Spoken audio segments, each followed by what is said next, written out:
Hello विद्यार्थी मित्रांनो, जगात काय चाललंय? सगळीकडे प्रोटेस्ट प्रोटेस्ट प्रोटेस्ट.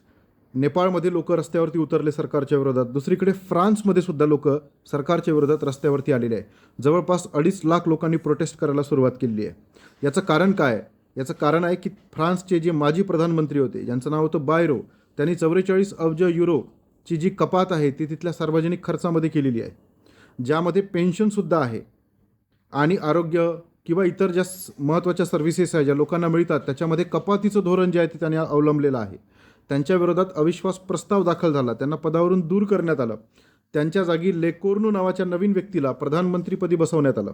त्यांनीसुद्धा तीच पॉलिसी जी आहे ती पुढे कंटिन्यू केली आणि म्हणून लोक जी आहे ती रस्त्यावरती उतरली.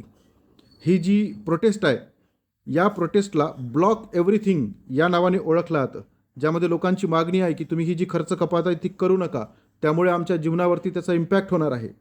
आणि ही खरी गोष्ट आहे. जर तुम्ही सार्वजनिक सेवा ज्यामध्ये आरोग्य आहे किंवा शिक्षण आहे याच्यामध्ये कपात कराल तर त्या देशाची प्रगती होणार नाही.